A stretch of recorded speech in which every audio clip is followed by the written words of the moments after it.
Well, good morning and welcome to the Assessing and Coaching the Entrepreneurial Mindset. It's delightful to see all of you today. I'm looking forward to having a fun time. As coaches, we're always looking for resources and tools to help our clients succeed and to be successful in the goals that they set for themselves. Today, we're going to be talking about a new self-report. And that self-report identifies 14 characteristics that are strongly associated with entrepreneurs. How many of you in here are currently working with entrepreneurs? Yeah, great. Have you ever found yourself wishing that there was some means of assessing their unique strengths and also identifying stumbling blocks to their success? Yeah, me too. Well, guess what? Now there is. The Entrepreneurial Dimensions Profile identifies 14 characteristics that are strongly associated with entrepreneurs. It was 3 years in development by the Leadership Development Institute at Eckerd College.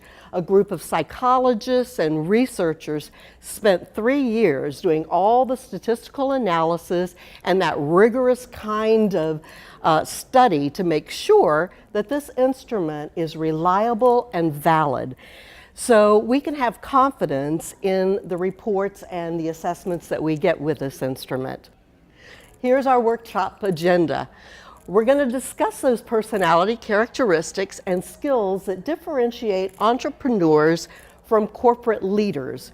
Would you think that there might be some differences between people that are entrepreneurs and those that work within organizations as corporate leaders? Yeah, and I think we'll see that in the results of the EDP. We're also, in addition to talking about what it does do, I think it's important with instruments to also know what it doesn't do. So we'll spend a little bit of time discussing that. Then we're going to actually, and you have in front of you, a sample report from someone who took the EDP, and I did the feedback for them. We're also going to review just a little bit from the interpretive guide. One of the lovely things about this instrument is not only is it a self-report that people can go online, take on their own, and get not only their report back, but get this 75-page guide that will say to them, on these 14 scales, here's some developmental suggestions of things that you might do if you want to increase in certain areas. So if you're a practitioner and you are one of the founding practitioners and decide that you want to use this in your practice, you've got this resource available. But also if you're working with clients and you just want to say to them, go ahead and take this self-report. I'm not, one of the certified practitioners, but you can on your own take the report and we can sit down and discuss it together, okay? Next, we're going to discuss ways the EDP can be used to enhance your coaching outcomes. And then finally, we're going to engage in a fun activity using entrepreneurial quotes and kind of find out what is your entrepreneurial mindset. So that is the official agenda. What the unofficial agenda is we're going to sit back, we're going to relax, and we're going to have some fun while we're learning about this instrument, okay? All right. So I'd like to invite you right now to think about someone that you know or someone that you've read about, and if they were a successful entrepreneur, what are the characteristics that you associate with that person? And I'm going to kind of write them down here as you say them. Okay, Corey? Passionate. Passionate. Okay.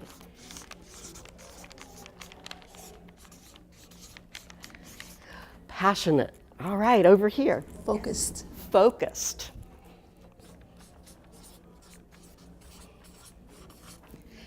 Yes, Vance. They're open to taking calculated risks. Okay, so some risk acceptance.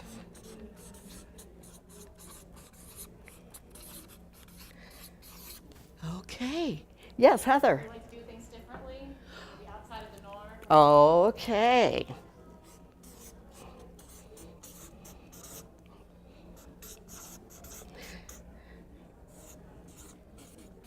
Outside norm. Okay.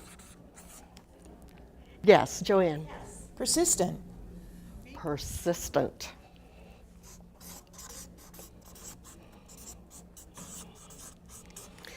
And Ivory. Independent. Independent.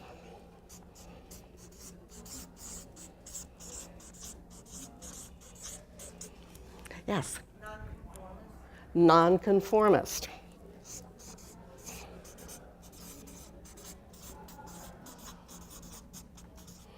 Yeah, I think that was kind of what Heather was saying too, kind of being a little bit different, a little bit, out there. Yes. Energetic. Energetic.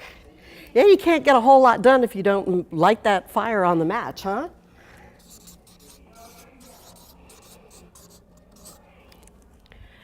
Yes. Absolutely.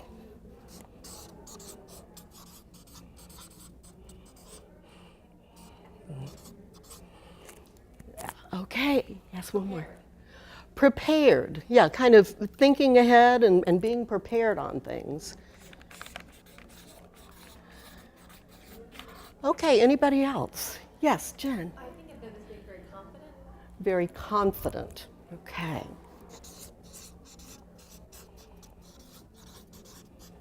And lastly, I'm sorry, Bill, I need to. Adaptable.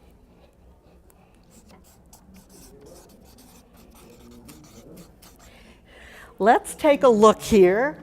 Now, we've come up with our thoughts on it, and what the research shows is, just as you have suggested, that the entrepreneurial mindset is very multifaceted. It's not just one thing, like an IQ test and you have an IQ score, or emotional intelligence where you have one score. It's very multifaceted. There's many things that go into being an entrepreneur. Okay, so here, finally, are the 14 characteristics that the EDP associates with entrepreneurs, and their personality dimensions, 7 of them, and skill dimensions, 7 of them. Take a look at this list and then look at what you came up with. How similar? Let's take it one step further. Would you say that the entrepreneurial mindset and having these characteristics are 100% innate, or would you think that they could be learned? A little of both. That's what the research says, a little of both. And let's talk about that and hang out on that a little while. What the research shows is that the personality characteristics are such that they're pretty hardwired. It's the kind of situation that really, as a young person, you showed these characteristics. So these personality traits, as we've just discussed, are things that you see early on. And it's pretty difficult to move the needle or change those kinds of characteristics. However, we'll be looking at other characteristics, the skill side, where it's more adaptable to change. So let's take a look at these personality dimensions again and look at the definition of them. Like independence is the desire to work with a high degree of independence, and then the preference for limited structure, a preference for tasks and situations with little form or structure. These are the type of folks that if they have a bicycle or something to put together, they'll look at the picture and then start putting the bicycle together. They don't want the step-by-step. Other folks, the first thing that they will do is grab that instruction booklet out and go step by step on it. Okay, we've talked about the 14 characteristics that are associated with entrepreneurs, and we've spent some time discussing how that looks and how that behavior is. But I think it's also important to note what the EDP does not do. What it doesn't do is it doesn't produce that overall score that we talked about, like an IQ score. And it absolutely doesn't tell you whether or not you should be an entrepreneur.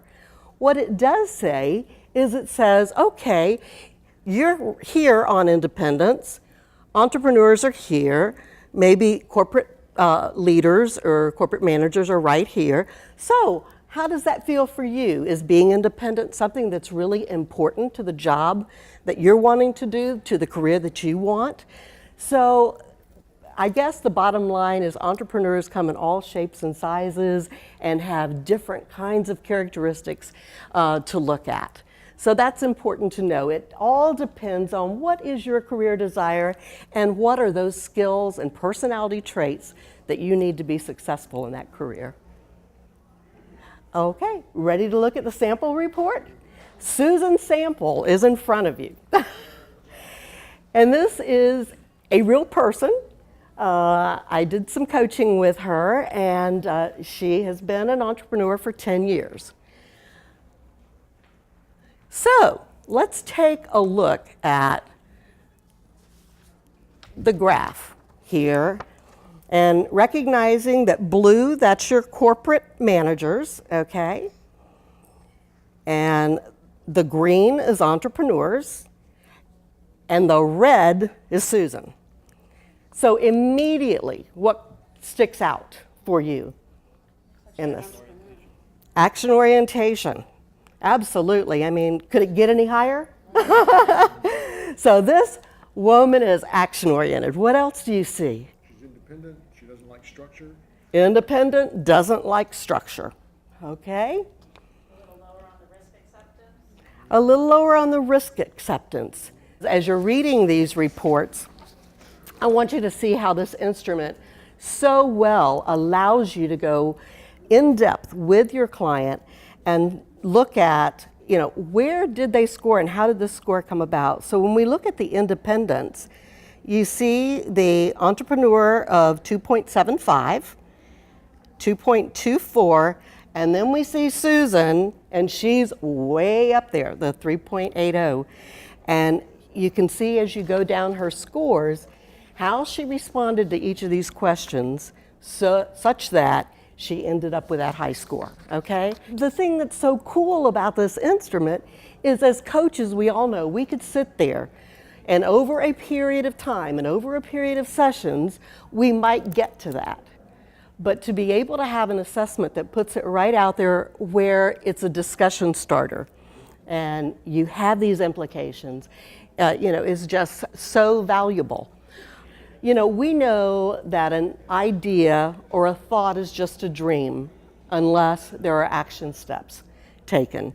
And so finally, as coaches, what we want to do is get some action steps going based on this information. What is the first thing that you want to do to take the next step in your business? What has this instrument shown you that could allow you, if you used your high scores to excel, and where are some places that you might want to shore some things up? Okay, everyone.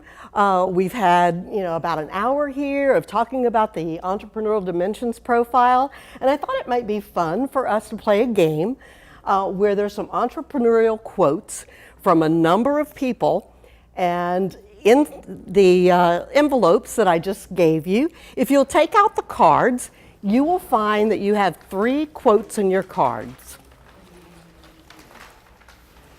Okay, so take just a moment and take a look at your entrepreneurial quotes. You might find that some of these quotes really speak to you. They're quotes that you would say, yeah, that resonates with me. And there might be others that you look at and you go, no, that's not so much me. So what I'd like to invite you to do is to get up out of your seats, and you're going to have an opportunity to use your gifts of persuasion and negotiation and your very best communication skills to go to one another and do some trading of these entrepreneurial quotes with the idea of you trying to increase your hand, get your hand so that you have 3 quotes, if possible, that all represent you. And we're going to give you just a couple of minutes to do this, so you have to move quickly, move around to each other. Once you get what you want from that one person, go to the next person. And then at the very end, I'm going to ask each of you to tell us the one quote that most resonates with you and why. So now I'd like to invite you one by one to come up and share your quote and let us know why you like that quote.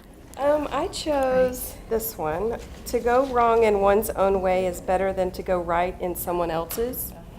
We're all on our own path, and what's right for me may not be right for you, and vice versa. So. Okay, very accepting. Thank you. All right. Kevin. Mine is by Thomas Edison, and it's vision without execution is hallucination. I think you always need to, Ah, you always need to have a plan, otherwise you're never going to achieve your goals. okay, great. Thanks, Kevin. I chose the one on the difference between success and failure is the difference between thought and action. And this reminds me a little bit of your Susan Sample, one of your clients. Okay. How she had lots of great ideas, but you have to be able to put them in action to reach success. And Okay. this one kind of resonated with me. Great. Thanks, Heather. Is my life story. Oh, This is by okay. Eleanor Roosevelt. Do one thing every day that scares you. And that is all about growth. When you have something that scares you, it may have pain or, something that's uncomfortable, but reaching out beyond that helps you to grow and develop and discover things that were beyond what you thought. That's great. Yes. Oh, wonderful. Thank you. I chose energy and persistence conquer all things. I think that's self-evident what that means, but for me, persistence is so easy to say, but when push comes to shove, it's very easy to give up and not keep persisting. So I think that's Right. powerful. Wonderful. Okay, thanks. Oh, Yeah, this is by Nelson Mandela. It says, "The greatest glory in living lies not in never falling, but in rising every time we fall." So you think about the historic, how many times did Edison fail before he got the light bulb right? That's right. Babe Ruth was the home run king, but he was also the strikeout king. How many elections did Lincoln lose before he was ever elected? How many times did Rocky get knocked down and he kept getting back up and he finally won the fight? true, true. Thanks. That's great. Mine is by Christopher Morley, and it is big shots are little shots who kept shooting. All right. It just fits, don't you think? I think so. I think so. Knowing And Vince. it's important Yeah. to me because it's brief and it talks about the whole core of my coaching practice, which is helping people rediscover that self-confidence that they need, that they once had, to get down and get out and get moving. Wonderful. Thanks. Okay, everyone, great job on selecting your quotes. Now what I think might be fun is for you to know how that quote fits with the 14 characteristics. So as you take a look at the quote that you selected and you spoke about, take a look and look at the letters that went with it. How many of you picked one that had IN, independence? Okay, we got an independence. Anybody risk acceptance? Okay, risk acceptance. Action orientation? Okay. Passion? I know Lindsay did. Okay. How about nonconformity? All right, Corey. And then need to achieve. Any NAs? Okay. And let's quickly look at the skill dimensions and see what happens there. So just about all of the characteristics were exemplified in this room. Terrific. Well, y'all have been wonderful today, and I think we've covered a lot of territory. We've done the entrepreneurial quotes. So finally, just to keep in mind, there's no single profile that captures the ideal entrepreneur or the ideal corporate leader or the ideal human being. We're all in it together, and we all have different gifts and talents and wonderful things to offer as entrepreneurs. Thank you for your participation.